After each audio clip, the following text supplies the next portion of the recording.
I'm Raoul Pal, CEO and co-founder of realvision. 2024 is likely to be one hell of a macro year. We've got the US election, the probability of rate cuts, and stimulus. We've got a tech rally, we've got a crypto bull market. It's all happening. That's what we're here for at realvision, to help you navigate stuff like this. And it's really important that you get access to the knowledge, tools, and network that you need to thrive in an environment like this. So 2024, 2025, exciting years to come. So if I were you, I'd take advantage of our incredible Black Friday sale and get some huge discounts, 50% across all of our membership tiers. If you've ever wanted to figure out what you get in certain tiers and give yourself that gift of knowledge, tools, and this amazing network, now's the time. So realvision.com/Black Friday. You owe it to yourself. Invest in your own future and make 2024 an incredibly successful year to you. I wish you luck out there. Thanks.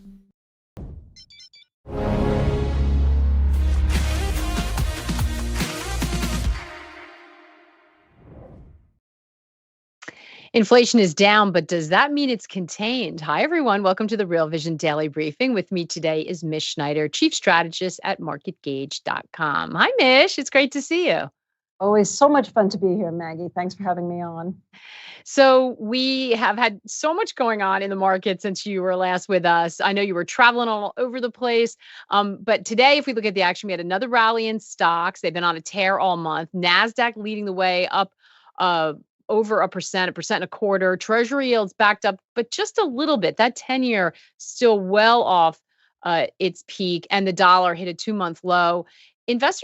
The message that seems to be coming through is investors think inflation's tame, the Fed's done hiking. Maybe, in fact, the next move some point next year will be an ease. How are you thinking about this macro environment?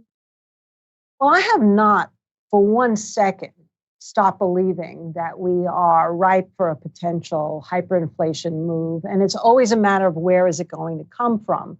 So people like to pinpoint the reasons why we're more deflationary. And certainly there are areas of the market that are more deflationary at this point.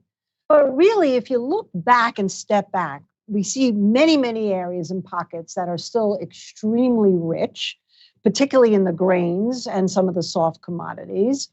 And with the dollar falling, we have a couple of other inherent problems that could develop. And I sent you a chart, but before we get to the chart, because it's really a fascinating chart, and it actually gives us a time projection. Oh, there it is. It's up. Okay. So this is a chart, and we'll start with this, and then I'll give you a couple of reasons. So this is a chart that tracks the current inflation to that period, the famous period between 1966 and 1982. I know, before all of us were born, but nonetheless, this is really when inflation was obviously the thing. And so what's amazing is if you look at the peak of inflation in 1974 to 1975, that sort of orangey line that's running with it is actually right on top at that peak in 2022. So you can see how, if you go back a little bit before that, the blue line represents that decade, the yellow line more of what's going on right now. Look how closely it's been. And then it goes up to that 1974 peak, and that fits perfectly with the 2022 peak. And then look what happened. We spent 2-3 years coming down in inflation during that time in the mid-70s, just like we're coming down in inflation as we're getting to the end of 2023. And there's a little bit of a turn up there, which that's from 2 months ago. So this month, obviously, it was more flatline. So that tells you something really interesting. What kind of mistakes happened back then that could happen now to create, if we're so well in line, if you look at that next peak up, that happened after 1977 as we got into 79, and then where it totally went away in 82. That puts us at 2024, 2025 potential of where we could also spike in inflation. So why? I mean, that's obviously the big question. So a couple of things. And if I'm going on, stop me. Please. I just want to point out for people, in case you can't see it, where we're sitting right now, that sort of orange line is on the downward trajectory, right? We haven't traced up. And then what Mish is talking about is now that next peak, which took us even higher, but that we're just on the downward, getting to sort of the bottom of that peak. So what are the, and it's amazing how well that lines up. So Well, and what, also you could say too that if 74 peaked with our 2022 and then 77 was the nadir, so to speak, that means that 2024, we could still see inflation come down lower than where it is now. And that would only make everything a lot more complacent, right? Which would, of course, just like what happened in the 70s, make things really dicey for what could potentially happen to get us back to those 1979 levels. we're back. Wait, the chat is so funny right now. George is saying we need that old 50s test pattern on the screen, which is so true. And I know, Mish and I know exactly what you're talking about. There's probably somebody in the chat who doesn't. Someone else is saying, Shane, it's not your fault. Welcome to your first live daily briefing. This rarely happens, but we were all joking that we're going to be tortured into the holiday because we're already half on vacation mode. And somebody thinks Paul Tudor Jones took you offline, Mish, because he doesn't agree with your inflation. So we love it. That's not true. Actually, that is not true. Paul Tudor Jones has been saying this, so let me go to the reasons why. Wait, one more thing. And Matt Moon said, where do I put another quarter in? We love you guys. Thank you for your sense of humor and your patience. Okay. So and I've done so many of these interviews with you guys, and that has never happened. Yeah, I think as everybody's online trying to get their travel plans changed if they're in the East Coast because of the storm that's coming. Right. We can go on and on. So anyway, so we're just looking at the screen. You were just going to talk to us about what the maybe policy steps that led to that happening in the 70s and 80s could line up if this is what to watch for anyway. Right. So there were really three, besides the obvious geopolitical stress heats up again. Seems like the things in Gaza have more lateralized, so that's not really been a factor. No, whoops, Maggie, you're now frozen. Well, just keep going. Can you hear me? I can hear. Okay, great. Just in terms of policy, if the Fed might be forced to buy our debt, which we know is well over 30 trillion. If that's the case, that means that they would have to actually go more towards a QE and digitally print money, which would, of course, devalue the currency, which is also already, as we've seen most recently, under some pressure, with still conversations around about pricing oil and something else other than the dollar. Also, yuan getting a little bit of a pickup. Even the yen finally bottomed against the dollar this week. Mm-hmm. So that would be one thing to look at, is what happens if nobody wants to buy our debt and the Fed's stuck having to buy it. Okay, let me just interject. I think there was an auction today that went well, though, right? It so did. This is the kind of like, with this steady stream of supply that's coming eventually, maybe it doesn't go well and they've got to come in as buyer of last resort. Right. And also we now had some kind of resolution to the closure of the government. A government default got averted again. But this is another type of default that could happen, actually. The other thing is good old Milton Friedman economics. Our money supply right now is really super low. And that's because the Fed had decided to control inflation with 21 hikes of the interest rates, leaving the money supply alone. And at some point, that money supply will have to be replenished. That, too, can be extremely inflationary. So the other thing is that I'm seeing projections from Morgan Stanley in particular, and I like the economist that works there. I know her personally, Zentner, and she's saying 3 rate cuts in 2024, 5 in 2025. That sounds like a reaction to fears of recession, which of course we know is exactly what happened going back to the 70s, is we got recessionary, the Fed reversed course and started reducing the interest rates. And then, boom, inflation got out of control. So, these are really the things that we're keeping an eye on. Now, that doesn't mean you have to trade with that level of fear right now. But going back to that graph, Maggie, I think what's so fascinating is it's a mirror image. Mm-hmm. And if it's a mirror image, it should be at least referred to and watched. Yeah, well said, Mish. And Christopher, I'm not sure if you missed that. He was asking for a recap. It's just looking at this period between 1966 and 1982, you saw a big decline in inflation and then a big spike back up. And they track really, really closely. So the concern is, and I think, Mish, you rightly point out, if it happened before, could it happen again? Not saying it is, but as we go over all the time, this is a game of probabilities. And so, given some of the things that could line up, it's worth at least keeping on your radar, which right now, if you look at market reaction, it's like done, right? Inflation is done.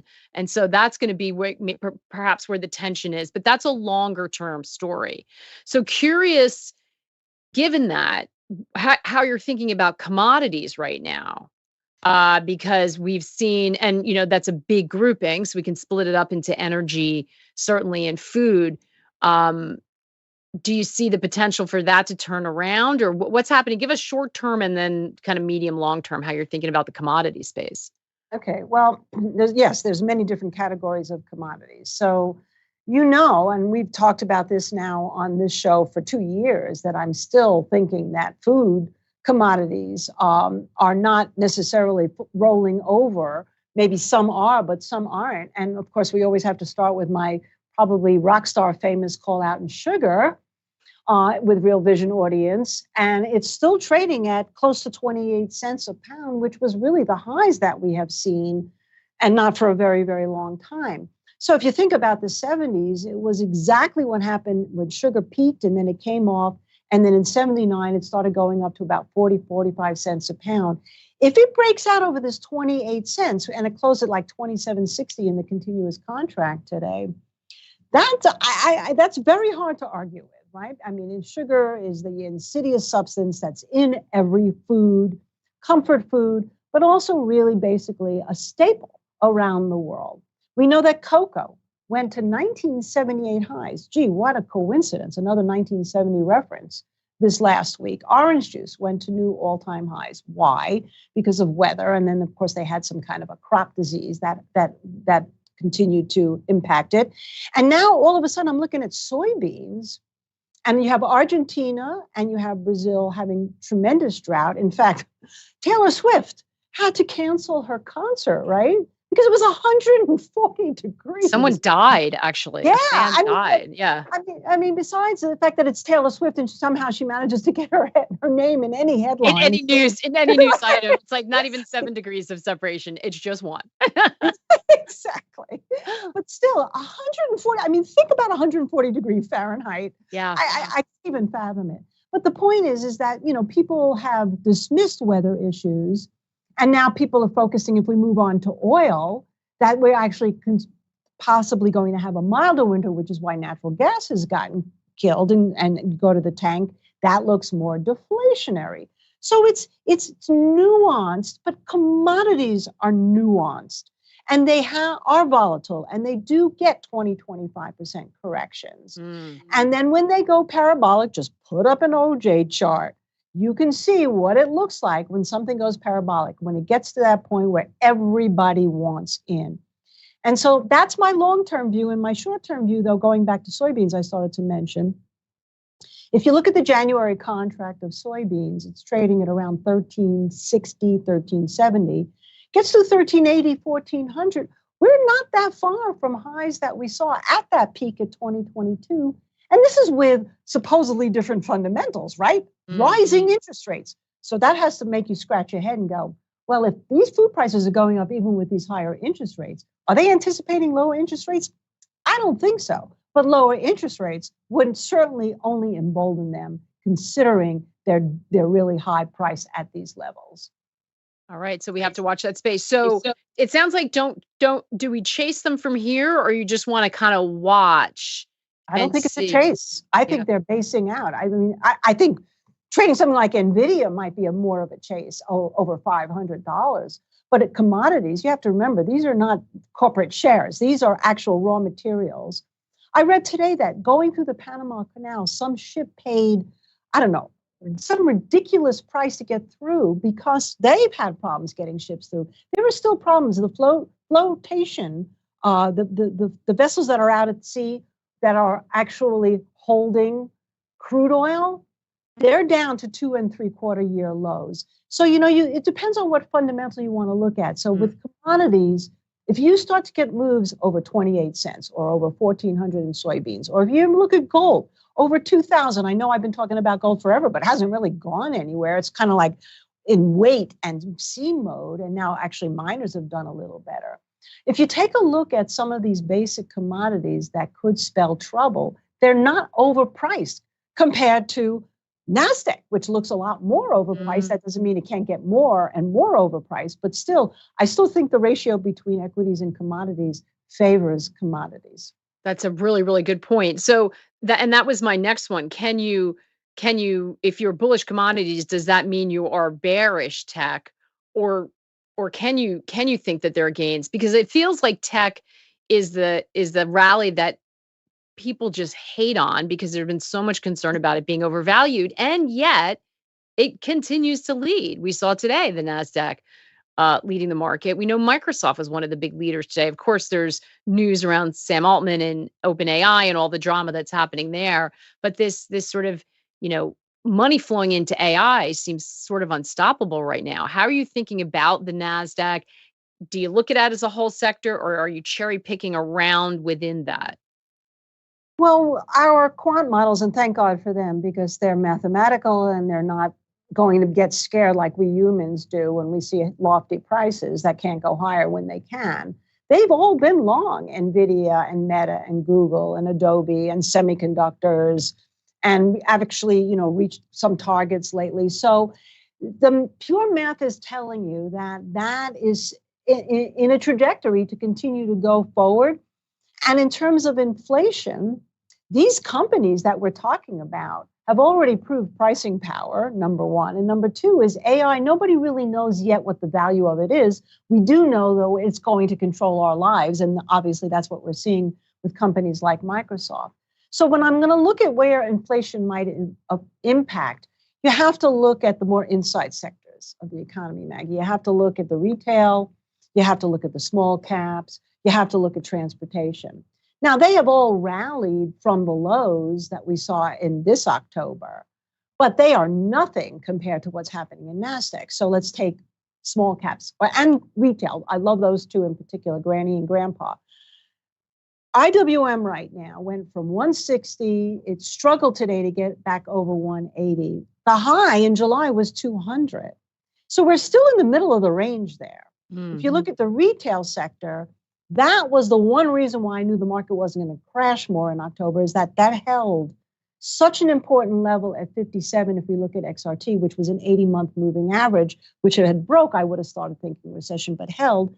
But where did it go? From 57 to 64, it's still not even over a 23-month or a 2-year business cycle. And these are all things we've talked about in the past.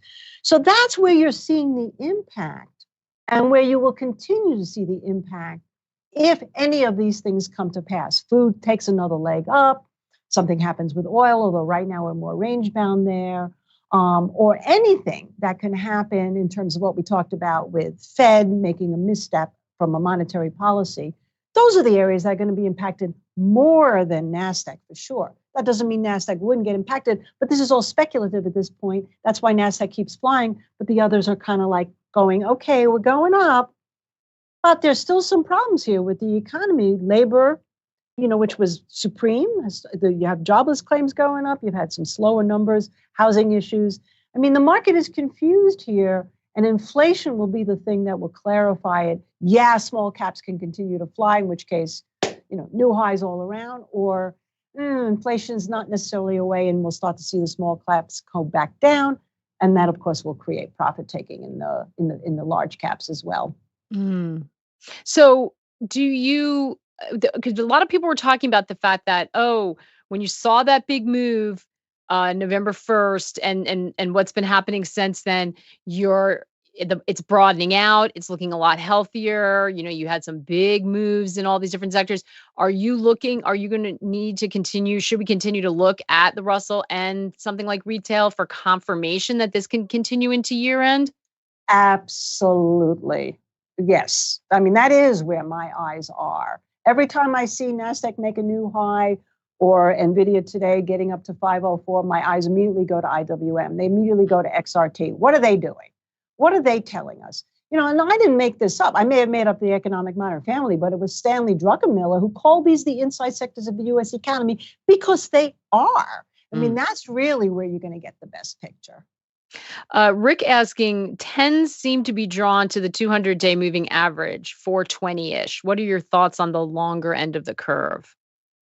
Oh, you're talking about the yields, you mean? Yeah. Well, again, right now, I think we saw a good auction today and the yield curve has come in a little bit.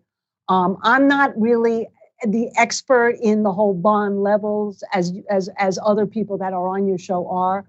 But I will say that this is exactly, again, let's go back to mirroring history. This is exactly kind of what happened where things started to come in and things got more relaxed. I know we have the minutes coming out. Everybody's looking at that. I don't know how that's going to be much of an impact, but nonetheless, it's really going to be more, the yield curve is going to be more impacted now. If inflation doesn't necessarily start going back up until 2024, will be more impacted right now by the economic numbers that are coming out and the Fed's taking a big giant pause. I mean, I don't know if that really answers your question, but that's my knowledge base. Right. What we have some questions about gold. I know you're looking at metals. I think so. Talk to us a little bit about metals and what you're seeing. And I think copper that's been tough. So what are you looking at for copper and gold? Well, it's funny because with copper, it was the one area on our risk gauges over the weekend that still showed a risk off. And there you go. I mean, that's exactly what we're talking about in terms of, is there real economic growth happening right here? And I'm not even going to get into more government spending because that's another hot topic, but it's going on, right?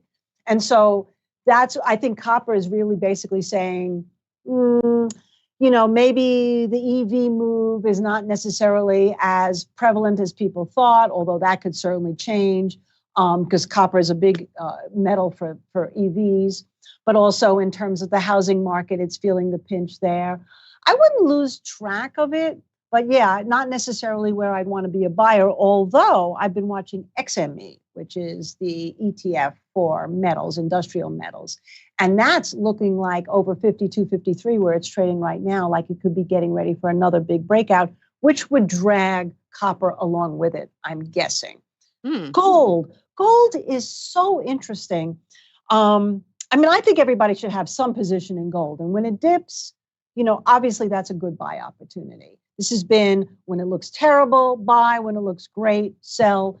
And that's the way it's going to stay until one day that changes. And then to me, the one day that it changes is going to be, it breaks out over this major level. And instead of the sellers coming in, you're going to see buyers flocking in like crazy, just like what we saw in some of those soft commodities. And I still believe that. So it's trading at 1980. So it's been between 1900, 2000.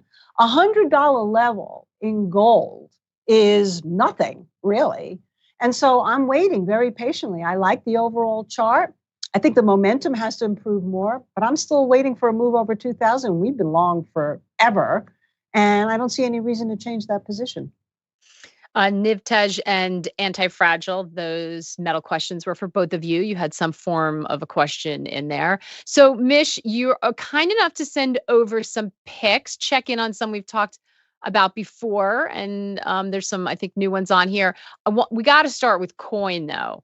You have been bullish on this for a long time, and that call has been spot on. I just looked before we came on. I mean, I know it's been on a tear. It's up 214% year to date. That's just crazy. Yeah, I'm kind of proud of that one this year because I stuck to the guns. You did, and that was a very contrarian move. I think you and Rao are the only two people that were, well, not the only. Oh, yay! I like when I'm on. Yeah. There's a couple of others that I've talked to on Spaces that have also mentioned that they were very bullish in coin. So that kind of helped me with a little bit more confidence. Not that I need anybody's affirmation on anything at this point in my life, but still, when it comes to that trade, because it was volatile and it looked like, it was almost like gold, right? It looked like it was going to just crack under $70 a share. And then it just completely turned around. And everybody thought it was going to be the announcement of the ETF spot, which hasn't necessarily happened yet. But there's been a lot of other very bullish fundamentals for Coinbase, including some of the altcoins that have done very well. And I think on the last time I was on the show, we were long Chainlink, we were long Solana. Those Solana's been on a tear too. On a tear, exactly. So the whole crypto space has been hot. Bitcoin itself is kind of boring here at 37.38, sort of in pause, but that too looks like it's ripe. And I love the stories coming out of this Argentinian presidential election because this guy is so filled with anomalies. But one of the most interesting ones, of course, is that he's very, very Bitcoin friendly.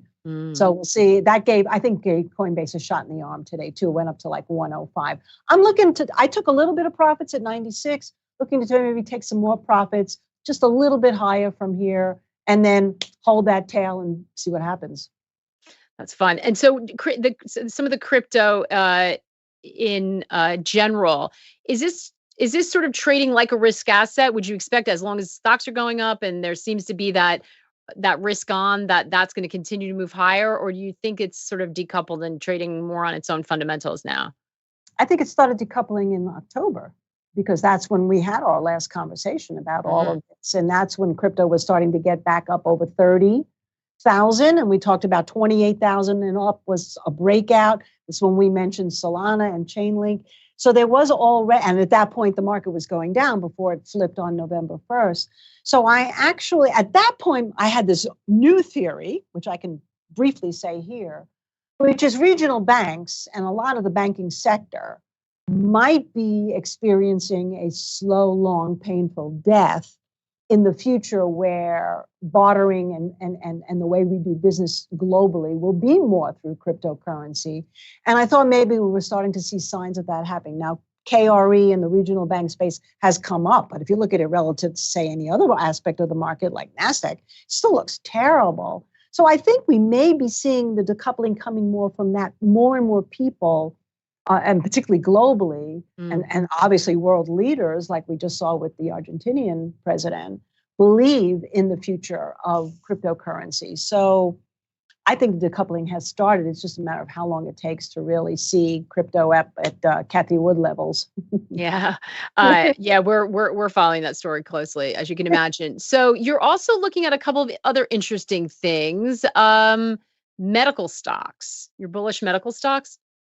Yeah, there's a couple I've been watching. I always like to look around for things that haven't quite hit yet. Now, the one has actually, and that's Vaxcyte, that's PCVX.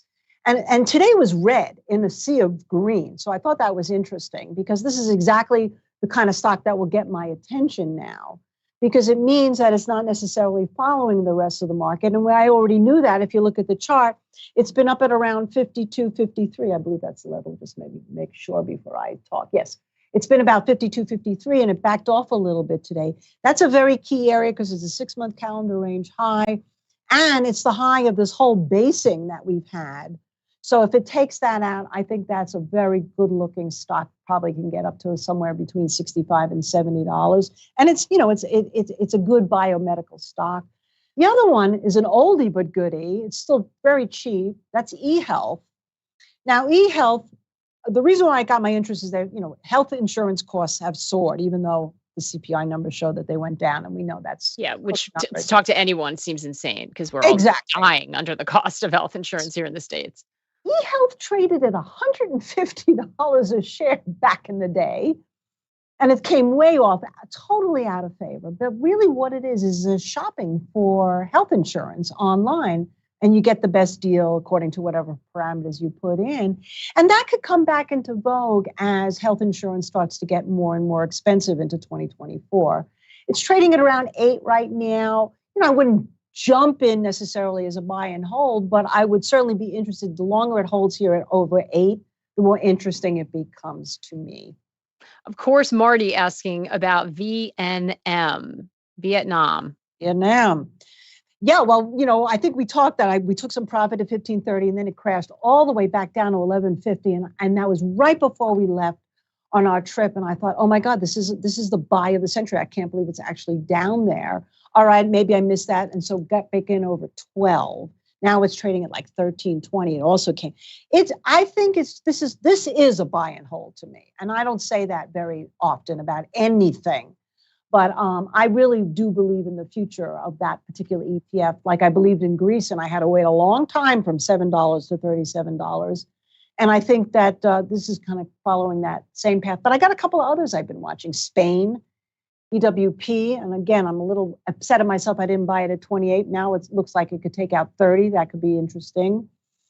And I haven't completely lost track of China yet.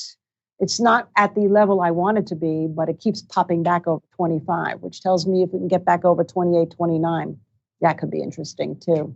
That's interesting because a lot of people think China's economy is a hot mess and that they're going to really have trouble growing, but you like it. Well, I'm watching it. It's basing, and I don't necessarily always care about the narrative of the fundamentals because I always find the technicals tell you the story first, and then the fundamentals support it. Kind of like what's happening with oil. Everybody was so negative last week. Now all of a sudden, people are finding reasons for why it just went from 72 up to nearly $78 a barrel. Oh yeah, must be OPEC plus. I think you can plug in a fundamental to fit any story that you want. Yeah, that's so true. We've seen that many times and they change. We're going to do one last one because we're just going a couple minutes because we dropped out there. Bumble? Is Bumble on your list? I love it. You said it's the season for love. The dating Well, that's app? it. I was like, 'tis the season, right? So, again, I'm thinking like, what hasn't moved yet? And I know generationally, the Gen Z generation, everything they do when dating is through app dating, but Tinder has been much more popular than say Bumble. But I've always been intrigued by the fact that it was a female-dominated app. And, you're talking to a person who's been married for like ever. So it's not like I'm an expert in this. But I just I looked at the chart. It's another one of those things that it's a terrible looking chart right now until if it's basing out, this could be a huge short covering rally or drawing new interest. And I know they're switching their whole business philosophy that they had there. They had a terrible business plan. I know they're making some changes. And if those changes work out, if you can get back over $15, again, this closed red again today as well. So these picks don't look all that interesting yet.